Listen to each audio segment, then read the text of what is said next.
Terima kasih Tuan Yang di-Pertua. Sebagai seorang doktor, saya ingin mengucapkan tahniah pada Hulu Selangor kerana bertanyakan soalan yang sangat penting untuk wanita. Kerana penyakit kanser cervix ini boleh dicegah dan dirawat di peringkat awal dan mendapat menyelamatkan nyawa. Tuan Yang di-Pertua, dalam perancangan awal PKB40, Kementerian Kesihatan Malaysia telah mengambil kira pelbagai aspek. Saringan pap smear tidak dimasukkan sebagai sebahagian dari manfaat saringan setelah KKM mengambil kira beberapa perkara. Pertamanya, terdapat pelbagai agensi yang menjalankan saringan kanser cervix melalui teknik pap smear. Antaranya adalah klinik kesihatan, semua klinik kesihatan dan hospital di bawah KKM, termasuklah klinik desa sekali.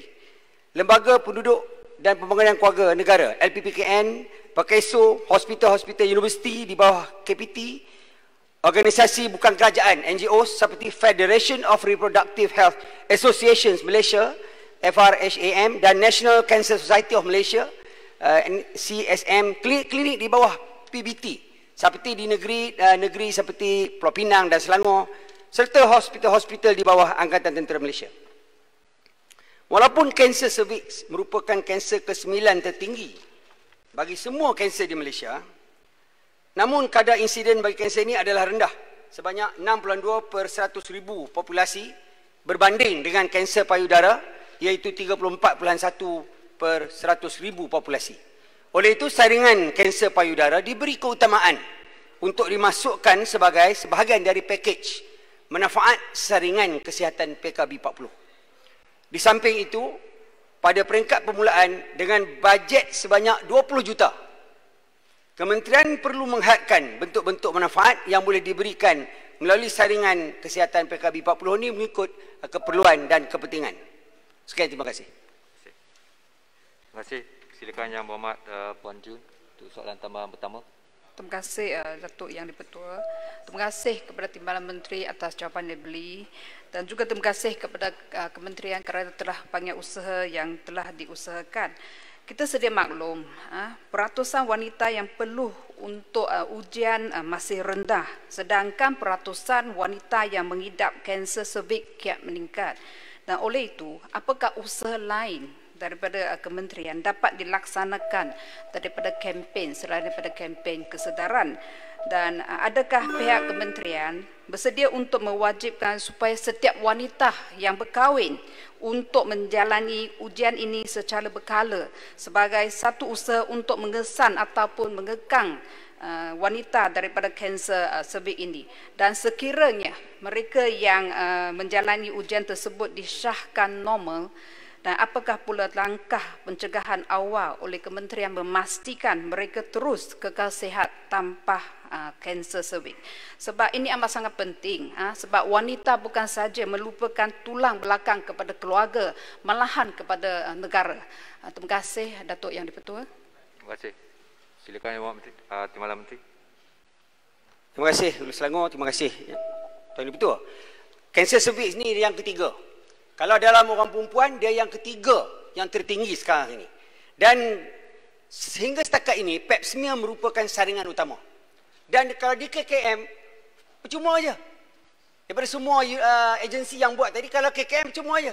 Bayar RM1 pendaftaran, lepas tu percuma buat.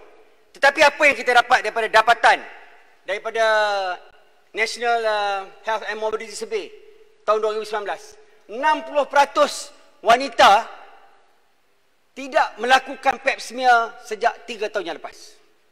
60%. Dan 25% tidak tahu ada kaedah-kaedah lain. Jadi kita bimbang. Yang mana adakah wanita tidak tahu ataupun tidak peduli, dan kenapakah perkara ini berlaku? Kerana dapatan capaiannya hanya 25%. Sedangkan target kerajaan adalah 40%. Dan kita tahu penyakit ini penyakit yang boleh dicegah. Ada vaksinasi dan ada rawatan dan sebagainya.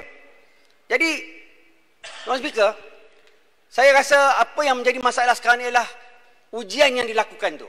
Saya dapat maklumat sebagai seorang doktor, pap smear ini bukanlah bukan satu yang selesa. Dia tak selesa, dan ramai wanita yang malu, dan ada yang takut, dan mungkin ada juga yang tak peduli. Hari ini kerajaan telah meluluskan satu lagi cara saringan, iaitu dengan melakukan ujian HPV. HPV. Undian ujian HPV ini telah dilakukan secara berfasa dan peringkat rintisnya telah dijalankan pada bulan 9 pada 2019, iaitu memilih 4 negeri. Dan insya-Allah dengan keputusan yang baik ini akan diteruskan dengan 4 negeri dan kerajaan berharap pada tahun 2023 dapat menyeluruh menggunakan. Tuan Speaker, bagi saya peluang sikit. Apa yang saya bawa hari ini vlog swab. Kerana ramai wanita mengatakan pap smear ni ada yang kata menyakitkan. Tetapi ini adalah satu program ujian HPV yang mana mereka dapat lakukan sendiri. Dengan guidance mereka dapat lakukan sendiri dan tidak sakit dan mudah dan tidak ada rasa takut. Contohnya, Tuan Speaker, saya bawa vlog swab hari ini. Ini buka, dimasukkan, dipusing 10 kali, ditarik dan dimasukkan dalam dan berikan pada petugas kesihatan. Semudah itu. Dan ini adalah kaedah saringan yang terkini di dunia sekarang ni, terutamanya Australia melaksanakan perkara ini dan ramai dapatan yang lebih. Dan dengan ini kita dapat insya-Allah satu hari melupuskan kanser cervix umpamanya, kan?